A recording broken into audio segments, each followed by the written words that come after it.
How's it going, Goodman Games fans? My name is Matt, otherwise known as Grape Ape, and we would like to welcome you to another episode of Raw or Rules as Written.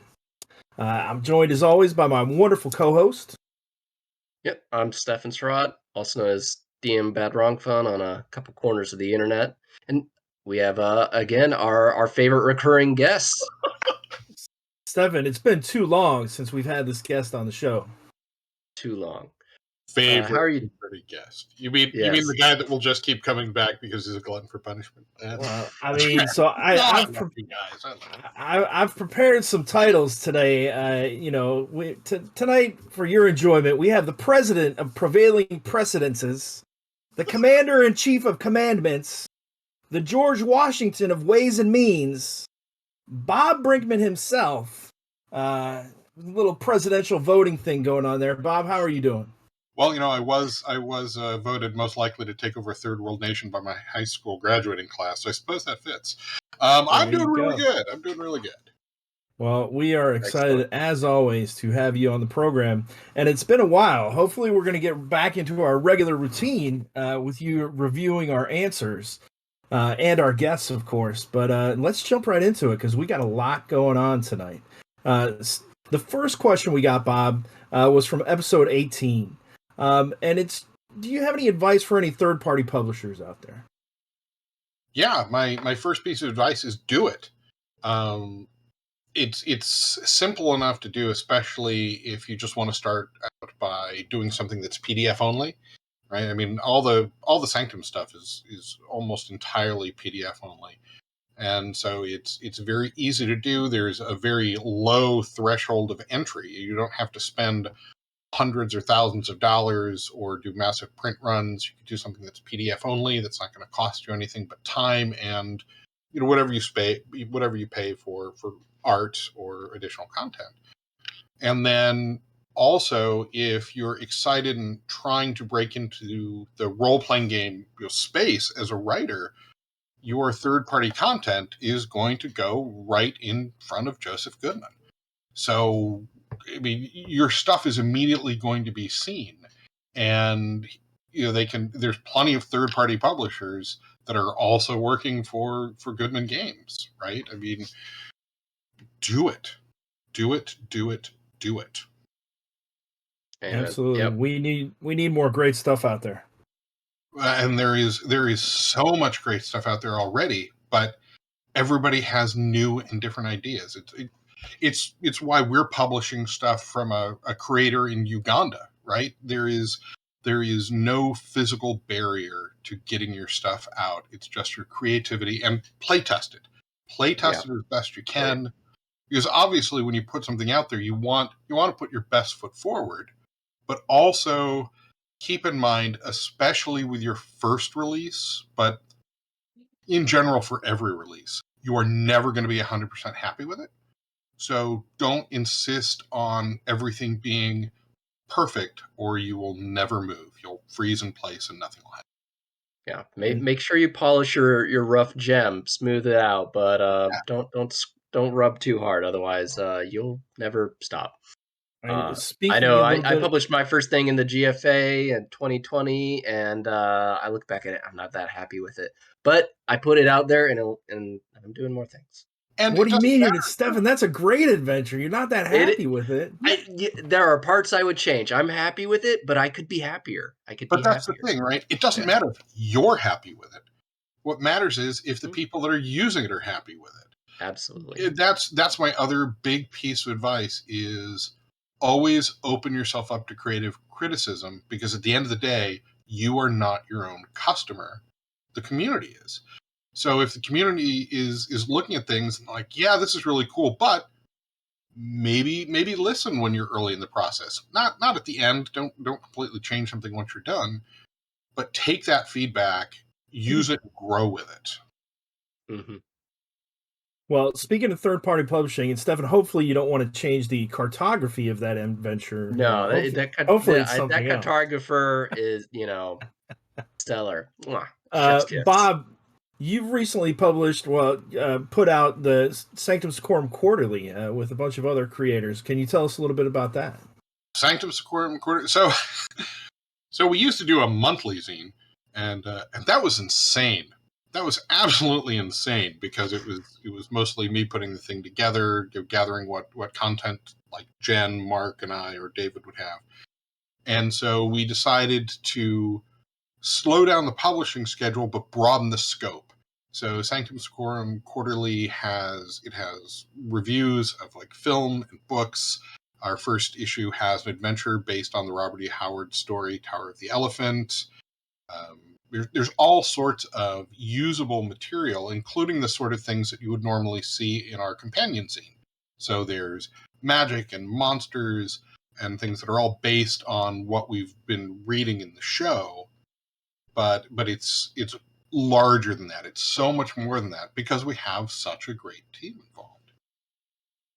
And it's a big team. There's a lot of people on it, and we're always looking for more. Whether someone wants to do a regular column or if they just have an idea they want to submit, we are more than happy. It's all about the community, and yeah, absolutely. So now we're doing it quarterly because Jen then only has to edit something quarterly as opposed to monthly, even if it's much larger. Until we can get the GFA back up and running, this would be a great place for your submissions.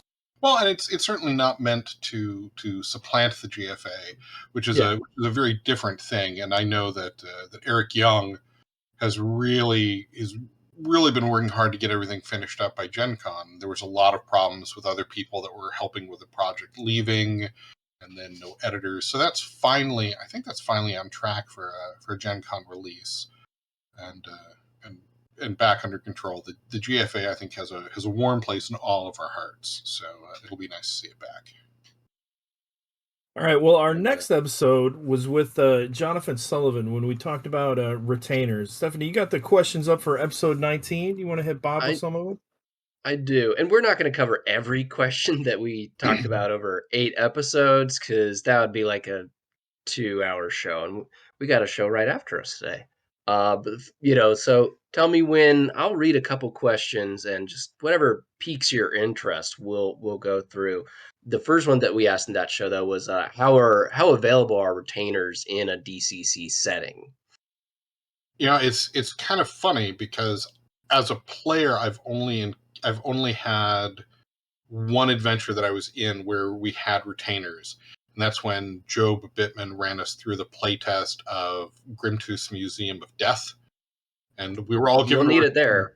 Which was essentially the person that we could send forward to check for traps. And much to his dismay, we made it through, all of us alive and all of our retainers intact, because we were old players and we were like that. That's real impressive. Also, anyone who wants a bit of fun, the beginning of every module that says this is intended for 4 to 6 yada yada level. Read the intro text to Grimtooth's Museum of Death, because it is hilarious. It is like you need 10,000 PCs to get through this, something along those lines. But I think that overall, there really shouldn't be any obstacle. If you are a leveled party and you've got coin to throw around, certainly you should be able to pick up retainers within the judge's level of sanity, right? I would generally make them, the majority of them, I think, would be 0 levels, right? You're hiring people from your town. We're gonna go, we killed that big bad wizard, and we're gonna go over there and look for treasure, but we need someone to carry our luggage. And we will pay you and feed you, and just half the beggars in town will probably go with you, right? Steady work. Yeah. So I don't think there should be an obstacle to it. It's just what the players want. I don't know as you often need them, but sometimes you might need someone with a specialized skill, like a sage who might know some history or a language, and you can just dive right into the Men and Magician section in the core book, and you've got basic stats, and you're good to go. How do you incorporate those NPCs or retainers when you have them? Do you have the players play them, or are they even in the scenario when there's like a fight going on, or just kind of part of background? So I generally don't use them as combatants. Although, technically you could, but I mean, if you're a second level party and you're hiring a bunch of 0 levels as cannon fodder, people are going to stop working for you real quick, right? I mean, yeah, you hire onto the job for money. These aren't people seeking gold and glory. They just want gold. They want to go home. They want to do better. The book mentions they're going to get hazard pay too. Right? It's a few coppers for bearing those torches and making sure the donkey wagon stays has a watch over it. But yeah, you start throwing real danger at them, you better pay them more. Well, exactly. And so I'll have players tell me what they want the retainers to do.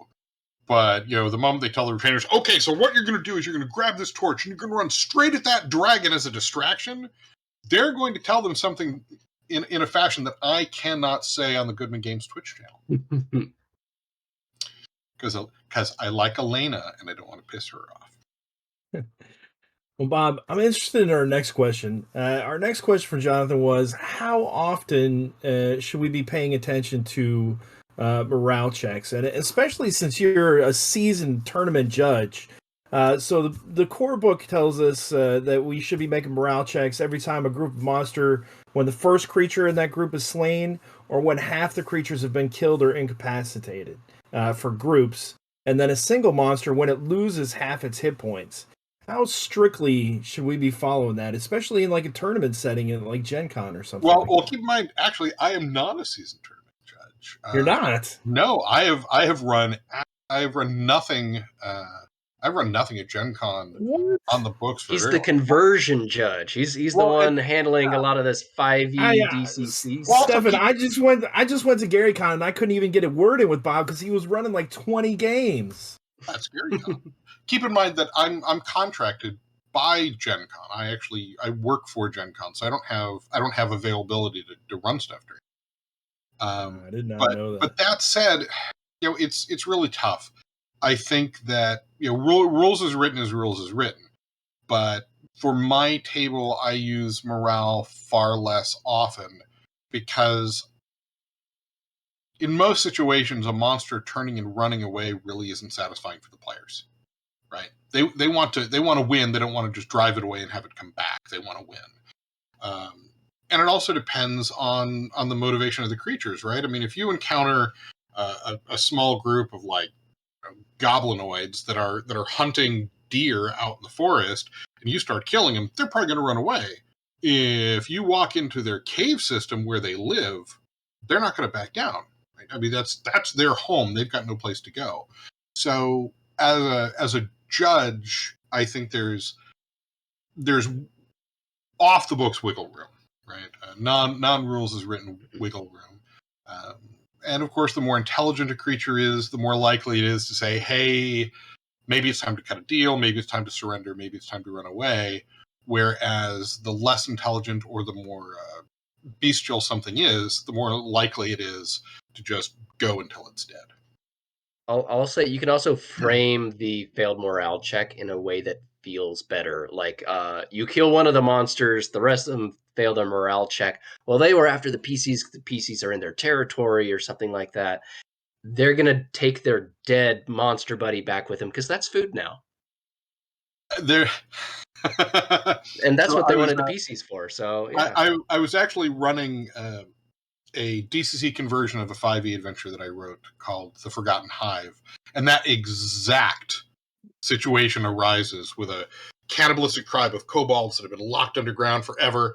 And the moment they smell blood, that's who they're going after. And then the moment there's a dead body, they're just they drop everything and they are eating because they're starving and emaciated. And so it's a very different end result to the morale check. And the party is like, ew, okay, we're going to leave you doing that. We're going to go over. You eat your buddy's liver. We're just going to go back this way because we want none of whatever this is. Stefan, do we got any more questions from episode 19, or are we going on to episode 20? We kind of have one. It's you immediately delve out of rules as written, but it was does DCC allow for custom races, and can you separate from race and class? So we had some questions, but I think they were really well covered in those episodes. But I was about to say it's really easy. Rules is written, no. Rules is encouraged, yes. Right? I mean, DCC is all about rulings rather than rules. There's easily 50 or more. Well, there's got to be at least 100 or more custom classes out there created by various third parties at this point. So if you want to do something like that, you don't even have to create it yourself. So if that's what you want to do at your table, do it. Yeah, if you search DCC, you want that drow, just Google DCC drow. You'll probably find it out there, or something that is legally distinct. Well, and Sanctum released the diverse class catalog, right? We released a compilation of like, I don't know, 30 or 40 character classes for free on DriveThruRPG that had come through us. And there's, like I said, there's all sorts of other stuff. Absolutely. Now, Bob, on page 382 in the book, God. it says there's a 1%, listen, it says there's a 1% chance that any mortal creature is an elder specimen. Have you ever put an elder specimen in any one of your books? Yes. I've used. I've been trying to find one that has an elder specimen somewhere. There's a couple elder specimens that are going to pop up in the Dark Tower conversion. And nice. There is at least one that is going to pop up in Caverns of Thracia.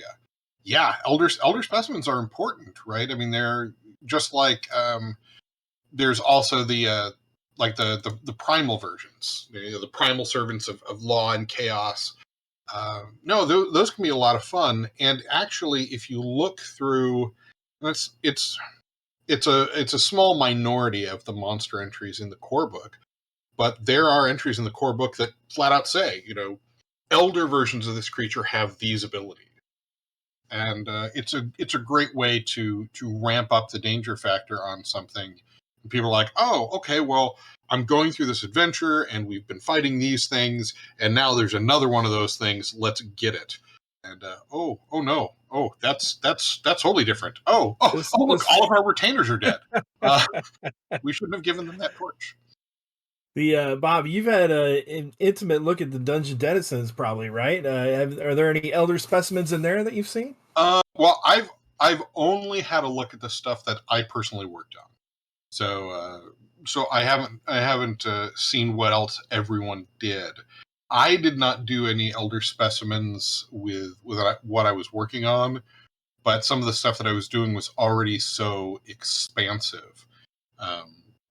I got to create a new type of true dragon for D&D and then convert that over, or expanding dryads to the full category. So I did some really big stuff that spreads out and expands on things without necessarily going the elder route and raising the power level in that way. Nice. But it was fun. All right, well, I think we're going to move on to episode 20, and this is the episode where we had Jeremy Schumann on. Is that correct, Stefan? Father Goose, I think? That is right, yeah. We had Brendan had to delay, so, there was only one man that could fill those shoes. You got the questions there? The first one, Bob, was what are the rules for swimming checks? Because a lot of RPGs out there have rules for swimming. when you get in the water, there's bad things that can happen. Drowning, there needs to be rules for it. In the DCC core book, it's real sketchy. So what are we supposed to use? It's really sketchy, and I like the fact that it's really sketchy because if you go back, right, if you look at like. DCC, let's face it, is a fantasy medieval world, right? Medieval people didn't swim; they sank. They often sank like rock. So there's not really swimming rules to begin with. But if you feel that someone has as an occupation, right, that would be fitting. If they're a mariner, although traditionally sailors couldn't swim, but that's a wholly different rant. This is not realism. Yeah, if you feel that they have an appropriate background occupation, then you just do a trained skill check. And I would just say, once, right? Okay, you're swimming. I wouldn't make them keep making checks. Maybe only the first time they ever try to swim. Okay, hey, your character knows how to swim. Good for you. And then it's just swimming in the core book is most often just mentioned in movement sections, right? If you look through the monsters, they can walk or they can swim. And so once you've determined someone can swim okay, unless there's a complication, should be fine. Yep. And I think we referenced some rules from Tower of the Black Pearl and a couple other modules, but I don't remember the titles off the top of my head. So if swimming, it's very specific swimming rules are there, but they are present for specific situations in a module. And I would say, I'm a big fan of, if Harley Stroh writes a rule in an adventure, use it, right? I mean, when the drowning rules that we used for like Devil Lich, that came from the drowning rules that he helped create for the DCC tournament. I'm like, well, Harley Stroh has created these rules. We're going to use these rules. So if you have Tower of the Black Pearl, I would certainly look at using those rules. All right, Stefan, you got our next question ready to go, or? Absolutely, though I remember a lot of our answers came from modules on this one as well. Are there any rules for PCs using giant-sized weapons or having minimum strength requirements for weapons?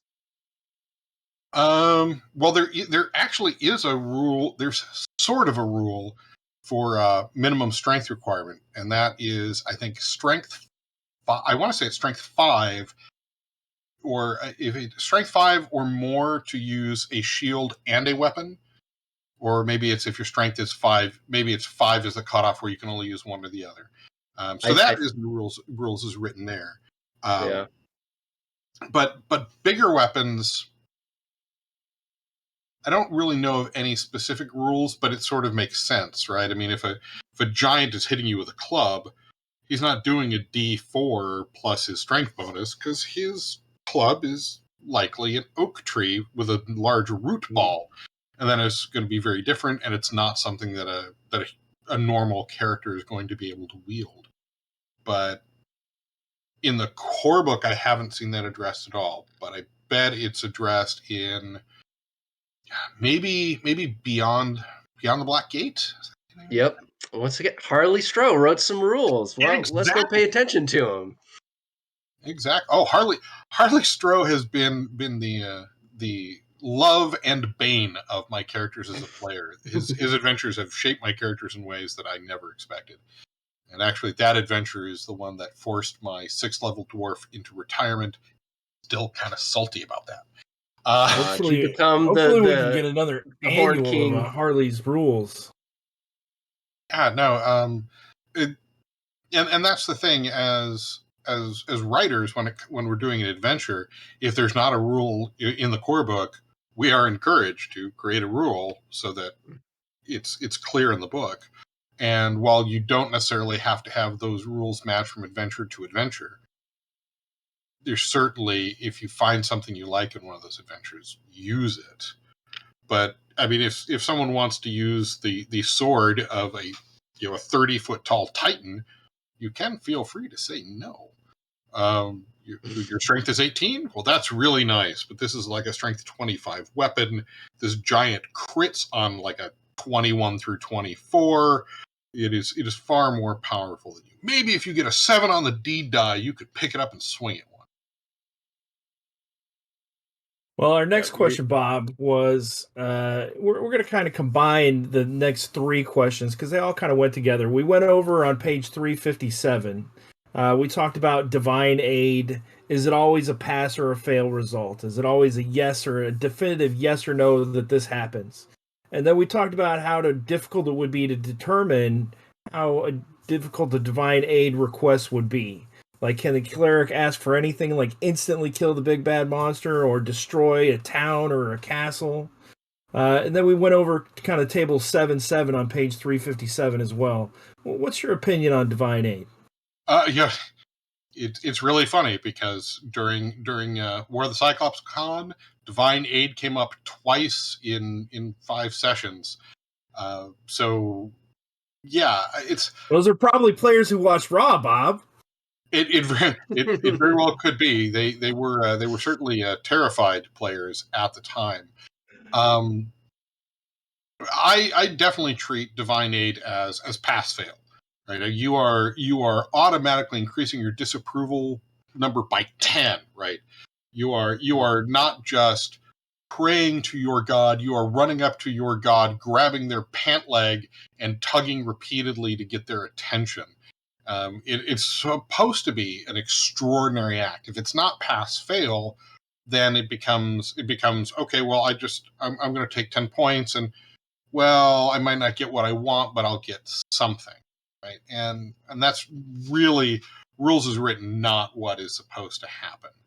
And they talk about in the cleric section, they talk about the fact that like lighting a candle, a simple request like that is a DC 10, and a living column of flame is an 18 or higher. Right. So sure, you can ask for anything, but you just have to keep in mind that the difficulty is left to the judge's discretion. So sure, I mean, the first time I called for Divine Aid, it was in one of the, gosh, I'm trying to remember that. It was a brave halfling. It was an adventure where we're inside an evil living tree, and the party was trying to get out, and it was not going well. And I called for Divine Aid. I rolled a nat 20, and lightning struck the tree, and it exploded. On the downside, there was still another party member inside the tree, and they didn't make it out.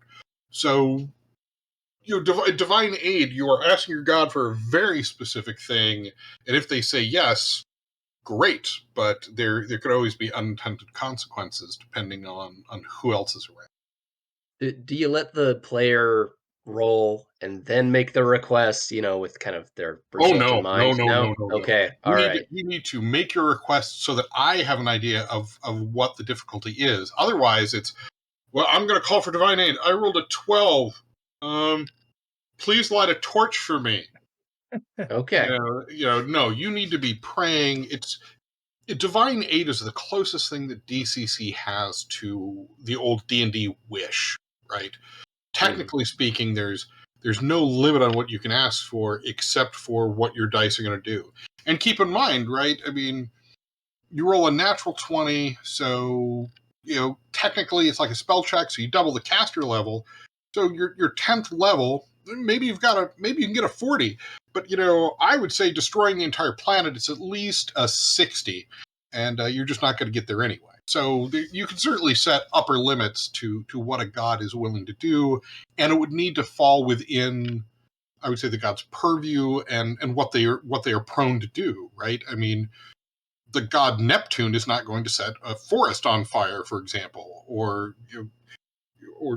anything of that sort. It needs to be in keeping with the god and the cleric. Yeah, if drawing a lightning strike or toppling a pyramid is an 18, you're right. Blowing up a planet, it's going to be a whole lot more. A whole lot more. I mean, a living pillar of fire is an 18 or higher.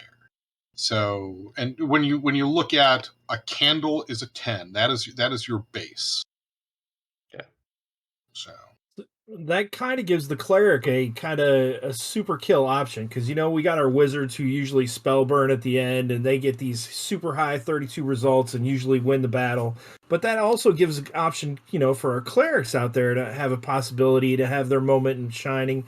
And then you figure with the thief and the dwarf, they can do specialized deeds, called shots, so they can have their moment as well.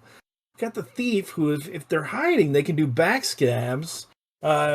The elf can spellburn and cast as well. I think that just leaves our little halfling. What do we got for halfling final moments of glory?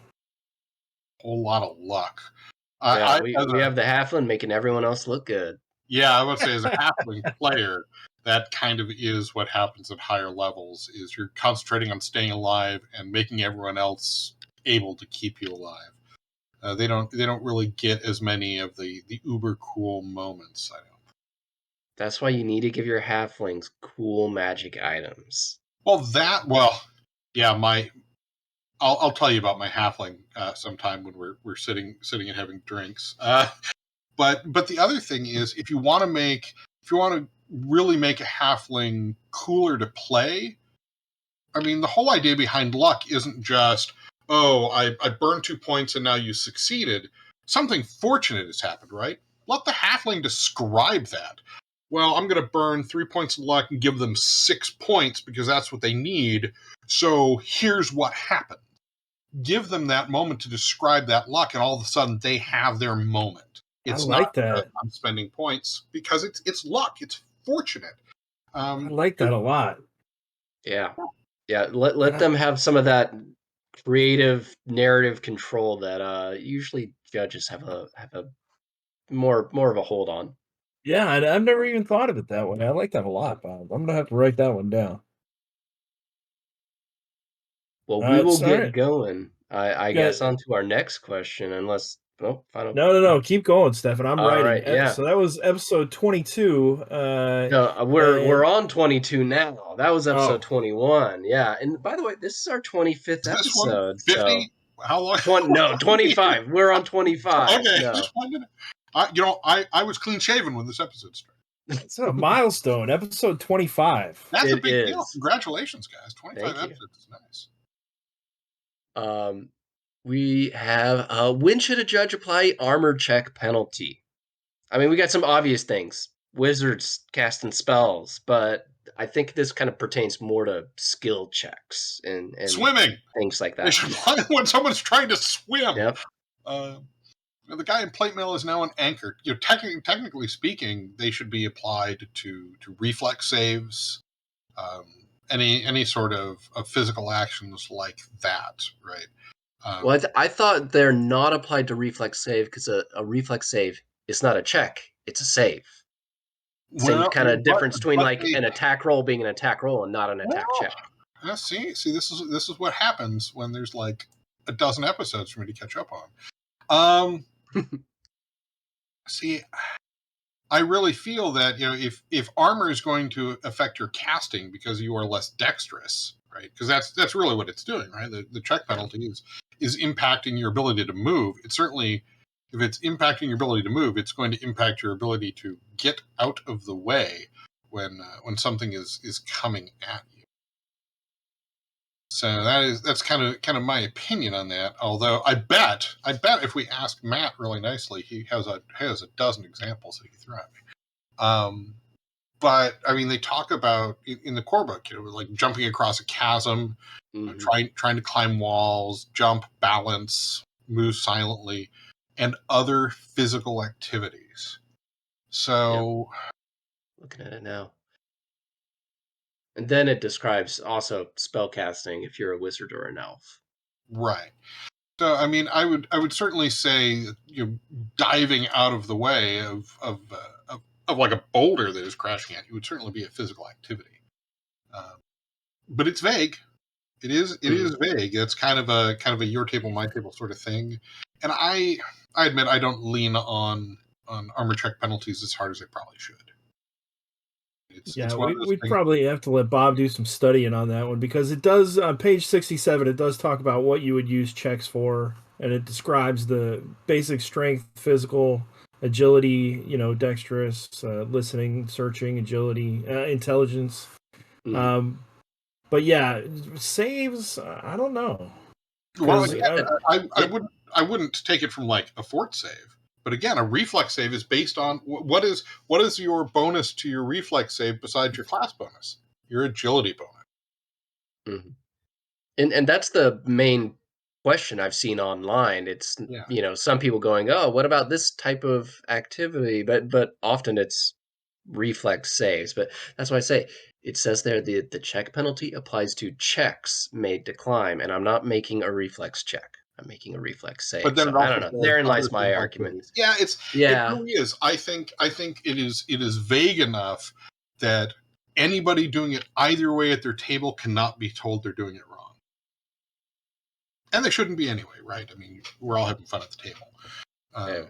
Well, conversely, could you use it for a fortitude save? Like if you were trying to run underneath a portcullis and hold up the portcullis with like your strength, making a fortitude check, would that armor prevent or inhibit you from utilizing your strength? I would say no, and the reasons I'm going to say no are actually based mostly in reality. I don't know if either of you, Matt, I bet you have, but I don't know if either of you ever worn chainmail before. But it's really heavy when you pick it up and go to put it on. Once you've got it on, yeah, you step a little heavier, but you can move just fine. Yeah. And despite the old story about a knight in plate mail, knocked over would be like a turtle. You can find videos of people in full old style plate vaulting walls and hurdles and all sorts of things. So armor wasn't meant to restrict your movement, right? That was kind of the whole point. If you couldn't move very well, it didn't matter if it was harder to stab you because you were holding still and made it easier to stab you. Negate that. So I wouldn't penalize someone on something like that. Yeah, it's just meant to kind of absorb the blow. So, I mean, conversely, to Stefan's point, if it's meant for you to move, then maybe it doesn't apply to that reflex save. Well, but again, we have the check penalty overall, which is why it's applying to those things. Well, if there's, I don't know, if Bob comes back and goes, I did more research, I'll post it in the YouTube comments. So check those. I look at those. I don't often reply, but I look at those. Research. Yeah. I know there's not much more to research, but if something sure comes up, I'm pretty sure that Matt had at least a dozen images on this one. I did have a few. Well, and so this was the episode we had Edgar Johnson on, who was a delight to have on. But the next questions kind of got all rolled. They can be all rolled into one, but I really like this one, Bob. Can a wizard's familiar be healed? Huh. I don't think Rules as Written touches on that at all. We stumped him, Stefan. We stumped him. Well, no, I don't think Rules as Written touches on that in the book. I would say it could be healed, but it wouldn't get the advantage of a roll the body check, right? I mean, if it's dead, it's dead. But simply because the death of a familiar is such a bad thing, right? For wizard, yeah. I would say that they're healable, but it also would depend on the cleric, right? I mean, if you've got a lawful cleric and the wizard has a chaotic, demon imp as a familiar, their god might look at that as an improper use of their power, and there's penalties for clerics for doing that. I'll also read this bit from the lay on hands thing, which I think is where a lot of the discussion came from. Clerics may not heal undead, animated objects, e.g. living statues, extraplanar creatures, e.g. demons, devils, elementals, etc., or constructs, e.g. golems, in this manner. So, I think you look at the demon example falls away, but if they've got a cat, for example, technically that is not forbidden under that section. And if they were chaotic, I would kind of let the clerics heal those nasty little things. Maybe. Yeah. And then, so we do have demons, but we also have, if you look at the cleric or the familiar physical conjuration table, you have two good examples in the lawful column are there's giant ant, and then there's also extraplanar ant. So clearly not all clerics are extraplanar, but some are, because also you have demons, but also you have like a miniature version of the wizard or a like crystal knight. You've got a pretty wide variety there. So do you think it? Yeah. I would say, granted, most familiars are kind of squishy to begin with, so often it's a moot point, right? That area of effect spell, if it catches the wizard, is probably going to catch the familiar. At least if the wizard is honest about the familiar being there. Would you allow the familiar to be healed if they reached 0 hit points, Bob? Like within the same round? No, if they reach 0 within the same round, if like the cleric went after. No, because zero levels don't get that advantage either. You need to be leveled. You need to actually be a leveled PC to have that moment of bleeding out. Otherwise, dead is dead. So it behooves a wizard, if they've got a familiar, to take care of what they do with it. Now, I would love to hear your opinion on this. All familiars have 1d4 plus 2 hit points, right? Mm-hmm. So they all have some kind of life essence or things that make them animated, things that make them living in broad senses, if they're a construct or an undead. At that point, even considering monsters and familiars, if they have a stat that can be manipulated up or down, which gives them the ability to act or move or, some semblance of life, doesn't that make them all kind of living creatures? Not at all. Because you even during this, you specifically mentioned construct. And right. construct But it's got something. It's got a hit point level that can be manipulated up and down. It has hit points, but so do living statues. They're not alive, although they're called living statues. So maybe that's not the best example. But it's a misnomer. Or is it Iron Shadow? There we go. I'll go with the Iron Shadow instead. They're not alive. They're very specifically not alive. They can just take damage, right? That's what hit points are. They're not necessarily. They don't necessarily only represent life energy so much as how much damage something can take before it is killed, smashed to pieces. If you want to break down a door, I'm going to give the door a number of hit points you've got to surpass. It doesn't mean the door is alive. I guess my question is because that value can be manipulated up or down, or it can be manipulated down, we've established, but can it be manipulated up? If I cast a mending spell on a door, the hit points are going to increase, right? Yeah, I would if a wizard had a familiar that was like a miniature stone homunculi, for example, and it took damage, I would definitely let you use mending on it if you rolled high enough. Most certainly. It's not alive. I wouldn't allow lay on hands, but I would allow the use of mending. Okay. And I'll say I'm mean man. I'm doing a lot of Control F in my PDF right now. And, I think, Matt, part of your argument, it's based around the idea of what hit points are. And I'm not finding a definition for hit points or hit dice anywhere in the book. No, they're just, it's just kind of like, know what this is because you probably played some other games before. We're not going to explain it. Yep. So. All right, Stefan, do we want to hit any more questions in this episode, or do we want to move on? I'll ask one. So we briefly mentioned the familiar dies. The wizard loses double the HP that they gain from getting a familiar. Yeah. That it says in the book permanent loss. Is that something that could be healed with the restore vitality spell, or is healing that purely in the quest for it? So hang on. I can put restore vitality in front of me, but I'm thinking off the top of my head, restore vitality can restore attributes even if permanently lost, and it can provide healing, but that's different because your maximum hit points have gone down. Yeah. So that's not something that you could otherwise heal. And restore vitality, the healing it gives is, if you're injured, it can fix that. Now, I think that like a maximum restore vitality can give someone a bonus hit point. So you could, on a 36 plus, you could recover one of those hit points. But other than that, it is one of the few instances, I think, that you are well and totally screwed and can't get that back. Yeah, I think the only other instances like that are like some of the demon devil crits, which like permanently take hit points.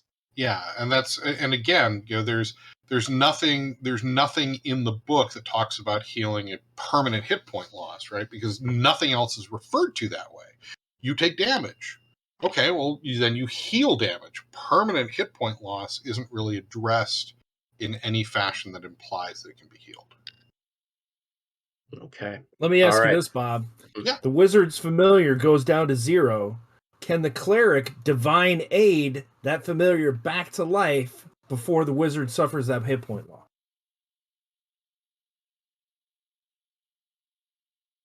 I'd say yes. That's going to be a high divine aid. But I'm going to say my table, because this is certainly not a rules as written question. At my table, first of all, before the wizard takes the penalty, No. So the wizard has to survive the penalty because it has happened, right?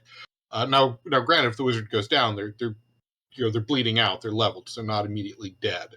But then what you are asking your god to do is in many cases raise a creature from the dead. I would set my difficulty on that based on what the familiar is, right? If I'm a dwarf who worships, the king under the mountain, and the wizard has this little stone critter, it's probably going to be a lot easier for my god to reassemble that than, say, Justicia. And if it is an actual living creature that is dead, well, it's if it has any solar spirit, it's fled.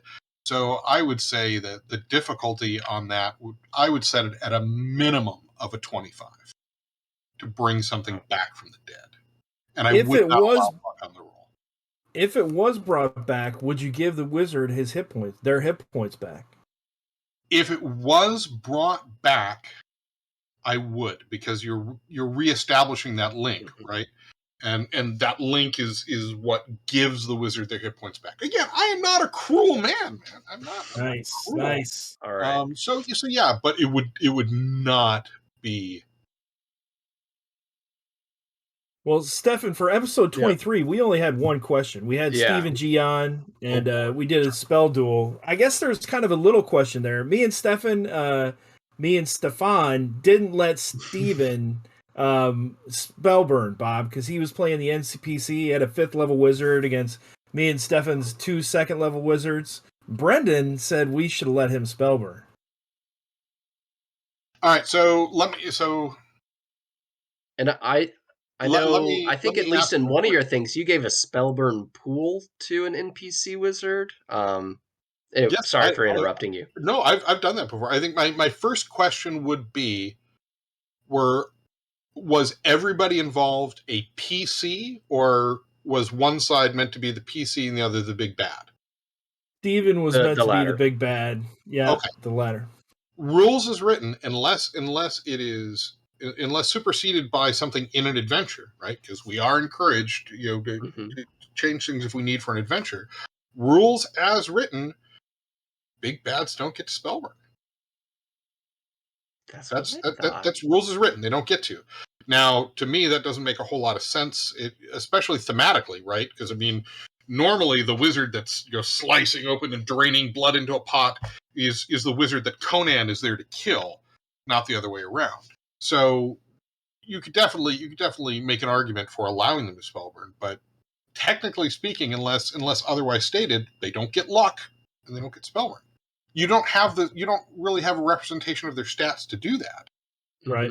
I mean, that's where Ray of Enfeeblement can really become a pain. All right, well, I'm going to drain you of X number of... Okay, well, I don't have this number in front of me, so I'm going to punt. Brendan's suggestion was just to roll up the stats real quick. Just roll up some stats, give it to him. Which you can do. I would say that, in a case where you're going in, right? If going in, this is meant to end in a spell duel, then I would, when putting it together, I would make sure that the information is there that you need so that the big bad can Spellburn if it's meant to end in a spell duel. But spell duels are kind of rare. I'm one of the minority of players who inflict them on judges quite often. And as a judge, I've been known to inflict them on players quite often, simply because it's a smart move, and sometimes it can completely change the outcome of a battle. But rules is written, unless the adventure says otherwise, they don't get to Spellburn. All right. Well, we'll try to wrap up with just a few more questions. With the real question we had in that episode was the real question, the scheduled question. The scheduled question was, can different casters cast the same spell and have the effects stack? I think one of the examples was like, I got my choking cloud, but you have your choking cloud. If we float them over one another, are we doubling up on the same effect, or my effects go and your effects go on the same victim, or because my thought is you don't want to take the agency.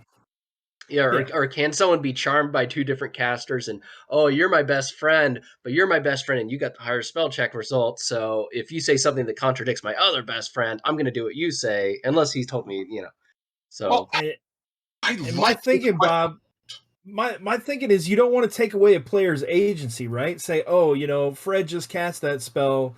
Betty, you can't cast the same one because and limit their actions. I would, as a judge, I want to be able to let them cast whatever they want. No, I really dig this question, because normally what you get is someone saying, okay, well, I've cast Choking Cloud, now I want to cast it again, see if it stacks, or I cast Bless and I want to cast Bless again and get the stack, and no, I don't. That doesn't fly. But this is different, right? I mean, you can certainly make the argument if there is X volume of smoke, and then I add 2X volume of smoke in the same area, that it's going to get worse. As a judge, I would be afraid that it would be rife for abuse, but I can't really see an argument against it on at least some spells, right? I don't know. I mean, I think it would definitely be abused. If I cast Enlarge on you, Bob, and Stefan casts Enlarge on my Enlarge, then we're talking about a planet-sized guy here. Well, see, but enlarge is based off your original size, right? But yeah, I don't, and that sort of gets back to I think it would depend on the spell. I mean, if someone wants to chain enlarges like that, that's fine. But I'm going to use some real science, and once they they're 40 feet tall and their blood can no longer carry enough oxygen, they're just going to drop dead, fall in the party. At least the casters who did it. Just because while I'm not a mean man, I am a wily one. And that sounds mean. But I mean, I think it flies in the spirit of things. But you're right. You don't want to take away player agency. So maybe I would probably allow one result to supersede the other in most cases, rather than stacking. There might be some cases where I would allow it to stack.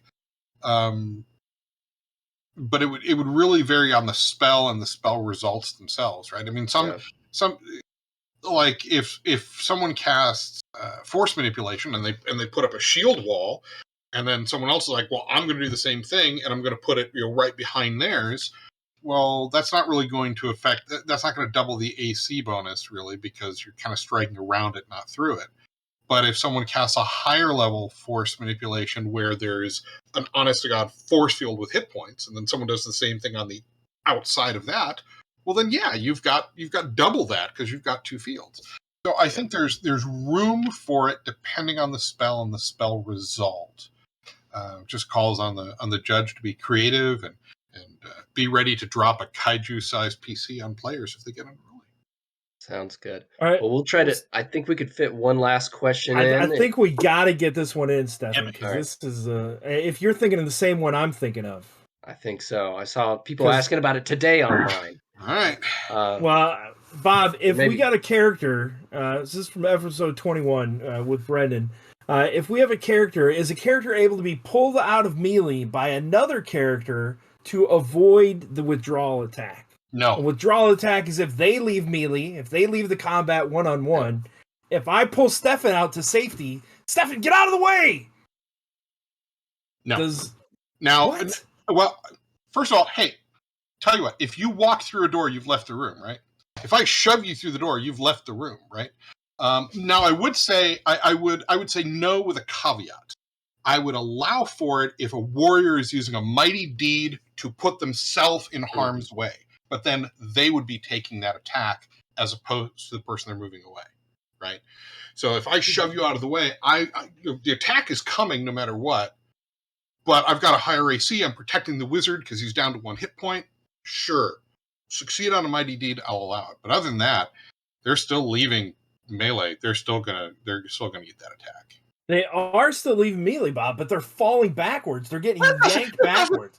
So can we get like a reduced attack die? Rules as written does not specify the manner of locomotion required for moving out of melee. You're moving out of melee, you're gonna get a swing.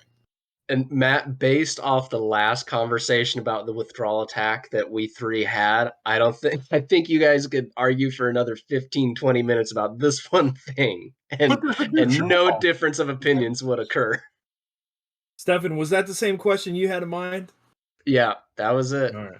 So you wanted to end with me beating up on Matt with withdrawal. I'm telling you, got me. If I'm pulling Stefan back, his body is falling back. The sword strike is going to be further away. The attacking creature should at least be on a reduced die, Bob. If you are leaping back, your body is still moving away from the strike. It doesn't matter how you are being. What's going to happen if you do that to me? I'm going to get gutted, and my dying words are going to be, "You did this to me." Yeah, right. This is your fault. I mean, I'm going to haunt about you viciousness, forever. Stefan. I didn't even want to bring it up, but speaking about viciousness and haunting, Stefan slaughtered a goat, a beloved goat, in a playtest we were running. Oh, the goat might have been more sentient than your average goat, but hey, it was going to happen to someone, and we needed a blood sacrifice. There's a living piece of furniture. There is a living chalkboard in Crypt of the Devil Lich, and I made sure, players like, oh, we're going to take him with us, we're going to get him out, and when they got to a point where they couldn't, I made sure they felt bad about leaving him behind. So yeah, no, play with those emotional strings. Well, Bob, we got to close up. We do have a brand new show coming out tonight. Stefan, can you tell us a little bit about the brand new show coming up?